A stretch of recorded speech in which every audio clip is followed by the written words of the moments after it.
gets the transition, the eighth pick. Ace, there's a guy that's popping up now. All of a sudden, out of nowhere, out of blue, Shemar Stewart from Texas A&M. He's now become, for some reason, everyone's favorite in the mock draft space to have Pay go to Carolina. I've seen enough. I'm not a big film buff. I don't watch these guys all day because I got to go to sleep. But just based off what I've seen and what you've seen, what do you feel about Shemar Stewart being a possible Panther at number 8? All thing I saw is our nephew had him in skates. That's what I saw. I mean, I get it though. Lenores is a very difficult guy to tackle. So I mean, understand he was developed, here in the University of South Carolina. But nah, it's a no for me, dog. I still want Jalen Walker, bro. It just really don't change my mind, man. Get me one of them dogs, one of them Georgia Bulldogs. That is. It's got to be a no for me, man. I mean, he may do some good else, or he might be one of those guys that surprise me. You never know. But bring me Jalen Walker in, bro. That really don't change me. It don't change much. And I honestly, I had this thought before we recorded, and I got to make sure I get it off here. Shemar Stewart is a guy that is every draft season you have one guy that out of nowhere you may have heard his name. People may have alluded to him during the season, but you knew during the course of the season he was never in the talks to be in that elite status of prospects. Physical abilities and measurables and all that be damned. He hasn't put it on film to show me like, hey, he can put all that 4.4 speed, the 30 reps on the bench. He hasn't put it all together to be able to play at a high level.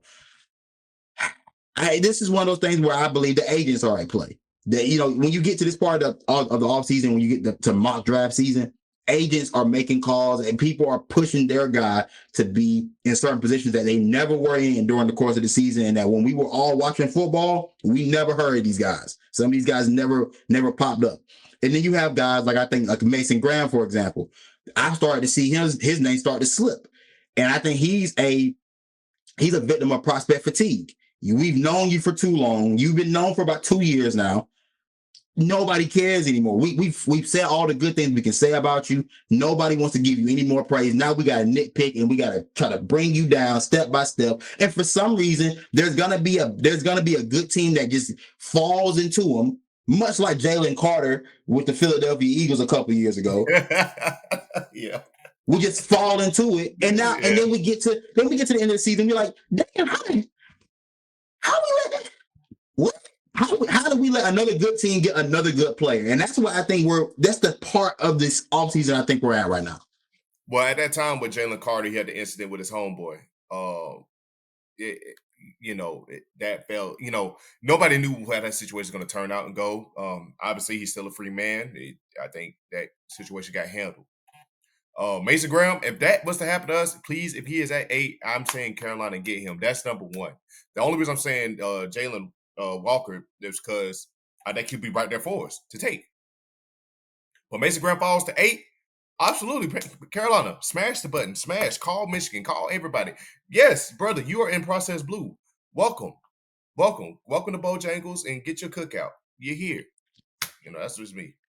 And not only that, man, to speak on Jalen Walker and Michael Williams, just for the people that are about production, and I understand that word production has been swirling around too. Like, we want guys with production.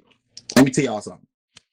When you play at a school like the University of Georgia and you play for a coach like Kirby Smart, if you haven't noticed, all of the defenses that he's coached, even from his days at Alabama, there aren't individual guys that necessarily stat stuff for those defenses, because there's a 5-star on the field, there's a 5-star on the bench, and when you watch them play against a good team, and the reason why they're usually able to dominate is because they can rotate. See, it's a thing called rotation, it's a thing called depth. We don't have a lot of it. So I know a lot of y'all don't understand how that works, but you may not have a guy that goes for 13 sacks. He may only have 6. He may only have 8.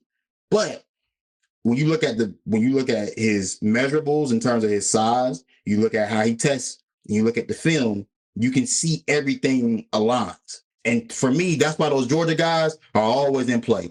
those Kirby Smart guys are always in play because everything tends to match. The speed, the ability, everything that you test, the size, and then the film all matches. You just don't see it in bulk because, say, for example, like Kyle Kennard at South Carolina, where he had 12 and a half to he had, he led our team in sacks. There's a difference because there isn't another pass rusher outside of Kyle Kennard and maybe our Dylan Stewart. We don't have a guy off the bench that can then come in and then get significant amounts of reps that can still give you, similar levels of production. And that's the case at most schools. Most schools don't have it like how Georgia has it. So for me, when people talk about production, understand what you're looking at. Some of these teams don't need these guys to be 10 sack, 12 sack guys because they have rotational guys that can come in and still provide that same level of production. So for the guys like Mykel Williams and Jalen Walker, those, I don't really worry about production when it comes down to those guys. And if I'm taking a developmental guy, give me Mykel Williams before Shemar Stewart any day of the week. We're in no position at number 8 to be taking anything that needs to be developed. We need to see something day one we need to see real starter. material. Day one fucking Day starter. one. You are gonna be right next to Derrick Brown your first day. That's who we need. Opposite of DJ Waddle. All right. Got a rest. Clowney got a rest. Thanks, dog. But I just want to get that out there. We gotta show love. We gotta talk about our Carolina Panthers from